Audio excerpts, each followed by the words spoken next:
God is good, and with each day that passes brings us a day closer to the launch of Pantheon Rise of the Fallen.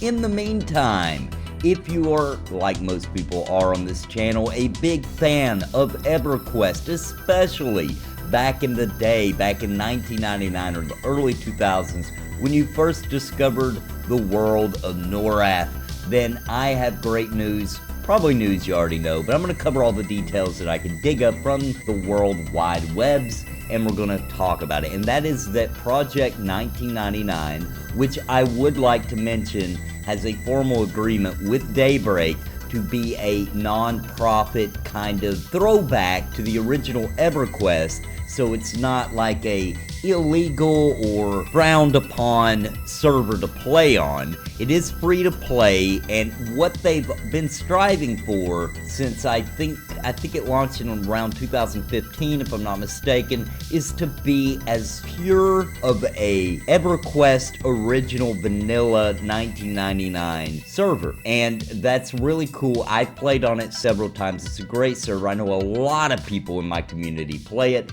and they are going to be releasing very soon a new server, and that is going to be the green server. Now let's talk a little bit about when it's coming out, what it actually is, and let you make a decision if this is something to get hyped about or not. As of now, Project 1999 has two servers. They have their PvP server, it's the red server, and they have the non-PvP server, which is the blue server. Now the blue server does really well. There's over 1,000 people at least online at any given time as far as I have seen, and the red server, of course, being the PvP server, so, you know, it's not quite as popular just like you would expect, but it does have a good following. It has an active community on it. The goal of Project 1999, their team, has always been, like I said before, to make this classic all the way through Velious EverQuest just like it used to be as much as possible, so that people can experience a game that launched so long ago that you just absolutely cannot get, in my opinion, that pure on even the progression servers on the official retail EverQuest. Now here's the deal. Project 1999 Green is going to be a PvE server, no patches, no expansions, nothing like that when it releases. It's planned to release in October 2019. I've seen the date October 25th, 2019, definitely labeled around different parts of the internet.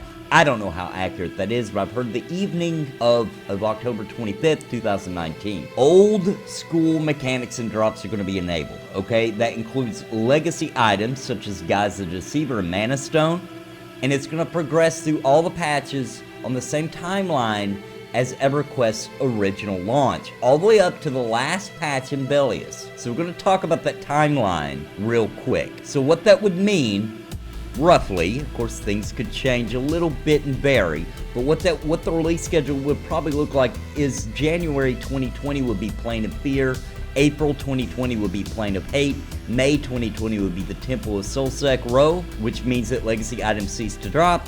August 2020 would be Plane of Sky, November 2020 would be the Ruins of Kunark, and April 2021 would be Epics, and July 2021 will be the Scars of Velious, with patches and things in between all that. So basically recreating the time period of March 1999 to December of 2001, roughly. So I want to talk a little bit about what I found I actually didn't realize. Apparently, the blue server, which is the non-PvP, the PvE server, is actually been thought of by the 1999 team as a beta server. In other words, the green server, it was their ultimate goal. So testing things out, playing around with it, that kind of thing. So thanks to all the effort and everything, and all the players and everything, the data they've been able to collect from Blue, they got a lot of data. Let's just put it that way. So what we know right now of Project 1999 on the Blue server technically was like the beta, okay? Them trying it out and seeing how close they could get it. So green being the final goal, the actual push to get them to their fully realized dream and perfect the art of recreating a classic EverQuest experience. Now here's the deal though, if you already have a high level, geared up, freaking awesome toon already on the blue server, don't worry. That doesn't mean, oh my gosh, I gotta start over, because I get it. EverQuest isn't like some easy game where you just kind of wade through casually. You can casually play EverQuest. I'm not saying you can't, but by the time you were to get to max level, you put in so much time that toon means a lot to you. So the goal is actually, once green catches up, so they're thinking somewhere in the realm of 2023, it will actually be caught up and ready to go, and then they're planning on merging the green and the blue server. So if you already got good toons going on the blue server, don't worry. They're going to eventually meet up with the green server. But if you want to start over, you'll have that option, and it's going to be widely popular. I mean, this is going to definitely be a big deal. Project 1999 is releasing a new server, so it's going to be super popular. So if you want to start a toon, or if you've always been interested in 1999, it looks like late October is going to be a great option for you to be able to do that. The deal is, though, if you already have toons, they're already on the blue server, you cannot name a toon on the green server the same name. The name will already be taken, because after all, these servers are actually going to be combined. So it does pull information when you're creating your character to make sure that it's not a name conflict with blue, because it would cause an absolute disaster when they decide to merge the servers in the future. Now, of course, there will be server first. There's a page set up for that you could check out and watch for all the server first. I know it's very important to some people. And I'm going to read this real quick about some camp lists, okay? I'm going to literally read exactly what it says.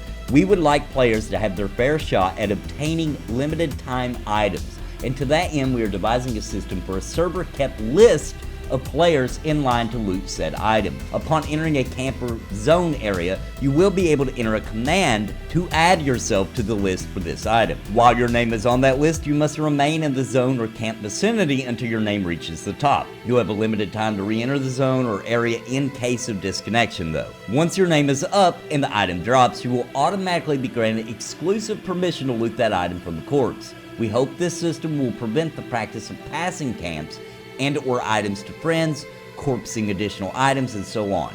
We believe this should closely mimic how the majority of camps were handled in classic EverQuest, and is the best solution to mechanically enforce it. More details about the system will be announced prior to launch. The items will still be going to those that put the time in. This is not a casual mechanism. This is a fair playing field for those that can put the time in. You will need the appropriate level that we predetermined to add to the list. You need to stay online and in the zone or near the camp. You need to pass AFK check mechanisms. You can only loot it once, etc. This system is purely to prevent the same people or group of people from holding the camp for days or weeks at a time and stocking up the items for themselves and their friends and their guildies. Okay, end of quote. Now listen guys, what do you think about that system? That's interesting kind of system, I believe, in order to kind of prevent that camping the camp, camping, non-stop with guilds, massive big groups of people, just completely devastating any hopes and dreams that you might have if you're not part of that group and getting that item. I think it's fairly decent. What do you guys think? Let me know in the comments down below, because I found that very interesting, especially since I'm a huge follower of Pantheon Rise of the Fallen, and I've been racking my brain on how they're going to handle these kind of situations. Now, here's another direct quote about raid rules. So, the customer service team will be addressing raiding concerns in a separate new thread in the raid discussion forum. Most of the raid rules will stay as they are, with first to engage being the primary mechanism. There may be special considerations similar to blue, such as Plane of Sky. This is still being discussed internally. Now, the other thing that many of you are going to ask when we're talking about a classic EverQuest experience is boxing. With Project 1999 service, boxing is not allowed.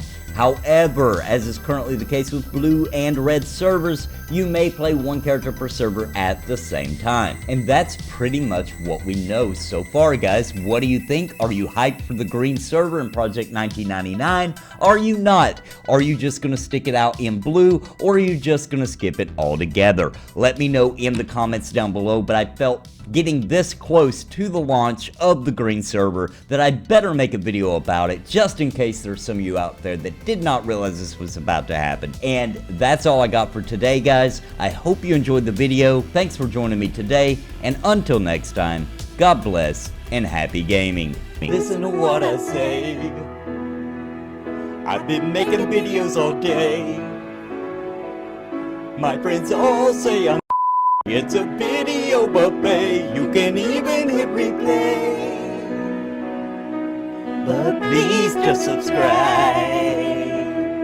I can't even describe being part of my tribe. I'll even offer you a prize. But just please just subscribe and hit the bell notification too.